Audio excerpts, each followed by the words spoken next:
Assalamualaikum warahmatullahi wabarakatuh. Selamat pagi anak-anak. Ya, bertemu kembali dengan Butari ya. Anak-anak, kemarin kita sudah belajar tentang paragraf.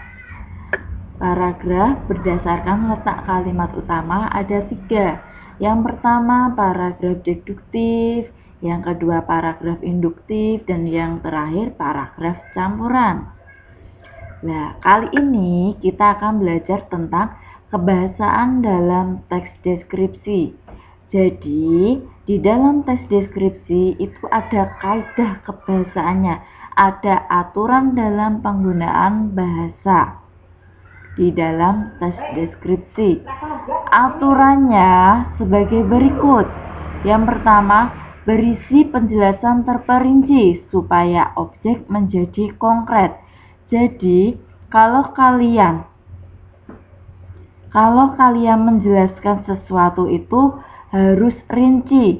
Jangan kalian menggambarkan ibu kalian, misalkan menceritakan tentang ibu kalian. Ibuku sangat baik. Kata baik ini bisa kalian uraikan lagi. Misalkan ibuku tidak pernah marah, selalu tulus menyayangiku, ramah kepada siapapun, seperti itu ya. Jadi kata baik ini kalian uraikan seperti itu. Terus yang kedua, kalimat menggunakan serapan panca indera. Yang dimaksud di sini kalimat menggunakan serapan panca indera itu kalian menggambarkan yang kalian amati atau yang akan kalian deskripsikan itu, misalkan langit cerah. Kalian bisa menggunakan langit hari ini sangat cerah sekali. Awannya bergelombang seperti bulu domba, seperti itu. Itu seakan-akan kan kalian bisa melihat, oh awannya itu seperti bulu domba ya, bergelombang, melenduk-melenduk seperti itu ya. Terus pilihan kata dengan emosi kuat dalam teks.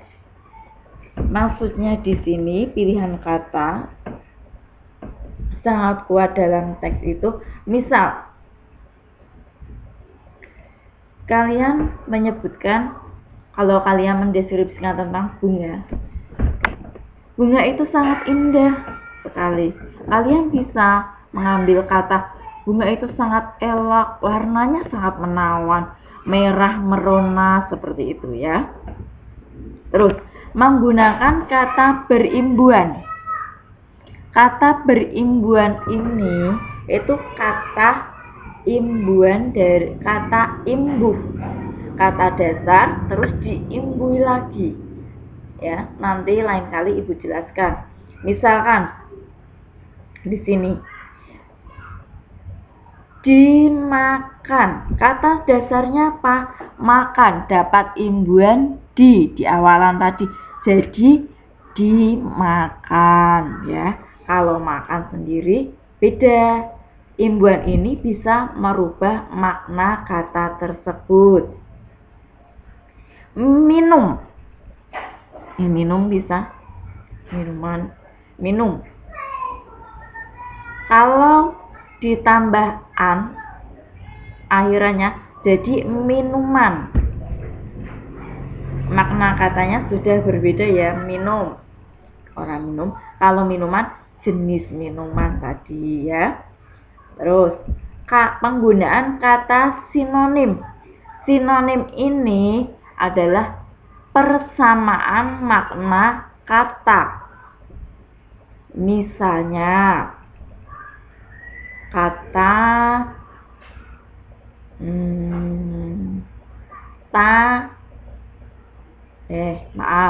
misalnya kata indah, sinonimnya apa? Bisa elok. Cantik bisa? Tidak ya. Kalian pasti sudah mempelajari waktu di SD kata sinonim dan kata antonim ya. Terus yang terakhir, penggunaan kata depan dan huruf kapital. Penggunaan kata depan. Misal, kalau di dalam kalimat, dalam penulisannya itu, awal katanya atau awal hurufnya harus ditulis secara huruf kapital dan diakhiri dengan tanda akhir baca, ya. Kalau penulisan tempat pun juga awal hurufnya atau awal katanya hurufnya ditulis kapital. Misal Jakarta, kata Jakarta ini J-nya kapital, ya. Terus misalkan di sini ada kata depan di sebagai preposisi. Di itu bisa menjadi dua, Nak. Di sebagai preposisi dan di sebagai afiksasi. Di sebagai afiksasi ini di sebagai imbuhan. Contohnya, dilihat. Dari kata dasar lihat dapat imbuhan di. Jadi, di-nya ini tidak dalam penulisannya tidak dispasi, tapi secara langsung, ya. Kalau ayah sedang ke pasar, itu ke-nya dispasi atau tidak? Tidak, ke-nya tidak dispasi, ya. Mohon maaf, ke-nya dispasi karena apa? Ke-nya menunjukkan keterangan tempat.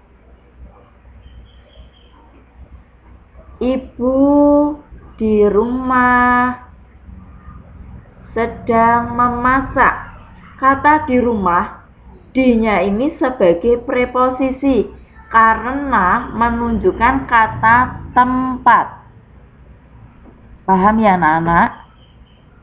Di itu bisa sebagai dua komponen. Yang pertama, di sebagai afiksasi dan di sebagai preposisi atau kata depan, ya. Jadi dalam kaidah bahasa atau aturan penggunaan bahasa di dalam teks deskripsi ada 6.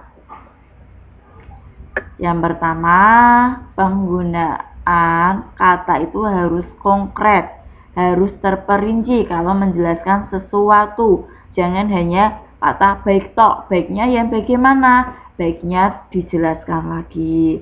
Terus, kalimat menggunakan serapan panca indera. Pilihan kata dengan emosi kuat. Indah itu indah yang bagaimana sih? Indah yang elok atau merah itu yang merah yang bagaimana, atau merah merona atau merah jambu, kan ada banyak seperti itu. Terus penggunaan kata berimbuhan atau kata yang berafiksasi, berarti afiksasi plus kata dasarnya atau kata imbuhan plus kata dasarnya tadi. Contohnya seperti tadi, memakan, dimakan, minuman, seperti tadi ya, kata dasarnya minum plus an, ya. Penggunaan kata sinonim. Kata sinonim itu persamaan makna kata. Oke. Terus penggunaan kata depan dan huruf kapital. Sampai di sini ada yang ditanyakan, anak-anak? Kalau sudah paham semua atau yang belum paham, nanti bisa ditanyakan sama ibu via WhatsApp, ya. Bisa ada grup, bisa japri. Untuk pelajaran hari ini ibu akhiri. Bila ibu mempunyai salah kata, salah perilaku, ibu minta maaf, ya. Wassalamualaikum warahmatullahi wabarakatuh.